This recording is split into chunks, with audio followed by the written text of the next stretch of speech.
May magandang balita. Meron nang pisa. O ito nga yung inakay nila mga kalapatids. Tingin ko kahapon pa to napisa.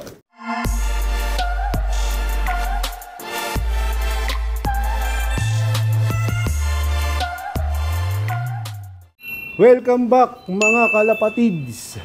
So, pinakain ko na nga itong mga breeder namin dito sa loob ng ibunan mga kalapatids. Tapos may magandang balita.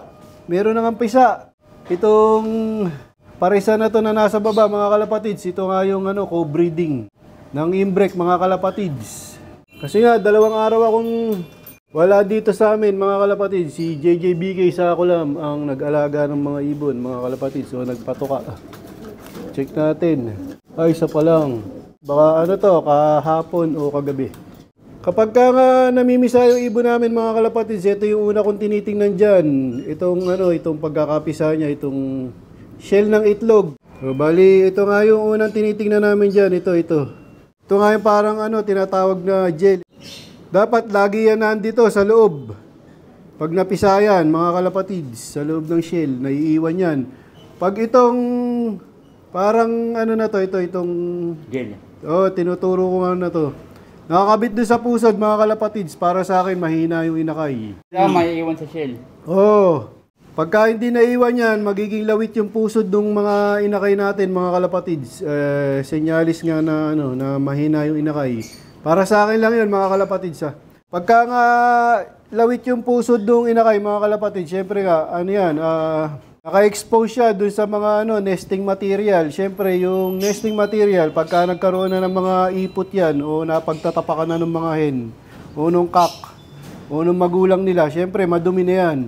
Yun yung magiging pasukan ng mga bakterya. Pagka ngalawit yung pusod ng inakay natin, mga kalapatids. Baga, madaling pasukin yung katawan ng inakay pagkalawit yung pusod. Madaling pasukin ng bakterya, kaya nagigisakitin yung inakay. Kaya nga para sa akin mga kalapatids, ayaw ko ng labas ang pusod ng inakay. So, para sa akin lang yon, pero sa iba hindi ko alam. So ito nga yung inakay nila mga kalapatids. Tingin ko kahapon pa to napisa. So ayan maganda yung pusod niya.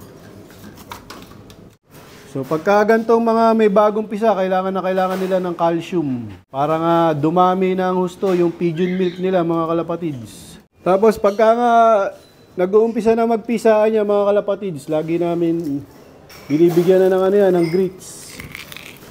Yan.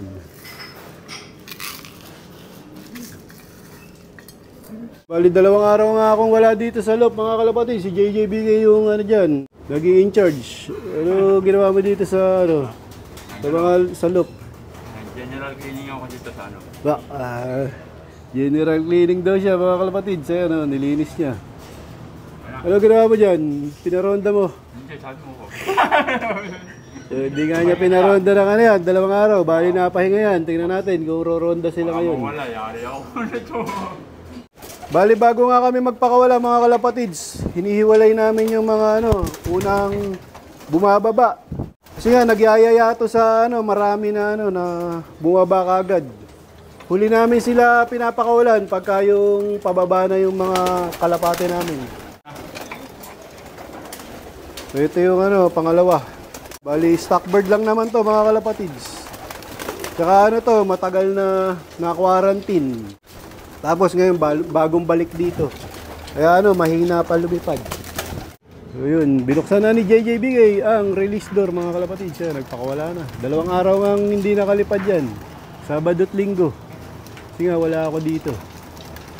So medyo makulimlim yung panahon dito. Tapos basa nga yung mga bubong. Medyo umambon nga dito. Ayun na, yung kalapate namin. Sana lumipad ng matagal. Ayun na, buo na. Ayun. Baka yan, sabik lumipad ngayon yan. 2 araw hindi nakakawala. Di pinaronda ni JJBK ang Sakulam. Zoom natin mga kalapatids. Ayun, may nagpalipad dun Ayun na, papunta na ng junction. Ayun na, palayo na. Time check, 8:12. So, ang dami daw dumadaan. Sabi ni JJBK ang Sakulam. Baka yan, yung mga Oh, nagkahirapan kahapon. Pahirapan yung karera ng North kahapon, mga kalapatids. Ang daming ang ano, na-cut off. Baka yan yung mga ano, nag-uuwian sila ngayon. Oh, PFC ko, konti rin. Oh, konti lang ang nag-clock kahapon. Smash yung mga ano, yung karera kahapon. So, shoutout doon sa mga nanalo kahapon at nakapag-clock. Ang gagaling ng ibon nyo. Diyan, sa Lego, nakatimani ko. Oh, champion. So yun, puro kwento si JJ Bigay. Ano mo na, lagay mo na yung kainan din. So yun, lalagay na ni JJ Bigay ang sako lang, flyer mix. So, pinapasikatan ako ni JJ Bigay. Oh. Nagsasuggest na ngayon. Oh. Dapat daw, kinukulong ng 2 araw yung kalapate. Ina natin, kuro ronda ng matagal. Kakapakawala pa lang eh. So yun, nakatanghod na yung mga stockbird namin na hen, mga kalapatids. Kay JJ Bigay, sa ako lang. So, bali ganun pa rin yan. Tuyo-tuyo pa rin yung mga dumi nila. Sa young bird, ganun din, mga kalapatids. Maganda yung droppings. Di pa nga nalilinis ni JJ Bigay ang sako lang. Ayun na, kain na sila. So, ito yung mga ibon ko, mga kalapatids. Galing dun. Diyan, sa lugar na yan. Ayun o, ayun. Ayun o. Nag-ranging. Medyo maambon-ambon nga ng konti dito, mga kalapatids. Maganda yung makulimlim yung panahon, di masyadong mainit. Ayan sila. Ayan. May nakakasamang isa.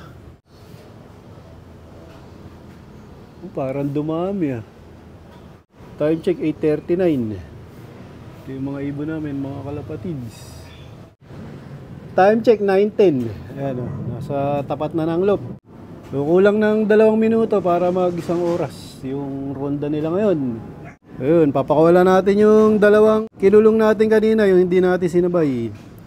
Ayan, papalabasin ni JJ Bigay ang sako lang. Ayan o. Ayan. Dagdag minuto na yan, lipad nila. Ayan o, hahabulin o marami yan. Ayan o, tataas ulit yan. Ginanahan ulit ito, nakita may bagong 2 pinalabas. So ito na sila, mga kalapatids, gusto nang bumaba. Parang hindi rin nakatulong yung 2 pinakawala namin. Time check 9:15. Pagka ganyan, bababa na yan. So yun, babaan na nga sila, mga kalapatids. Ayun, may puti, ayun, di sa akin, ayun, humiwalay. Ito yung mga kalapati namin. Baba agad yung huli namin pinakawalan, no. Ayan o, yung blue bar na yan, may white feather. Tapos ay yung isa, nasa dulo. Ay, sarado yata. So yun, sarado nga, mga kalapatids. Ayan sila. Buksan natin. Wow, mali.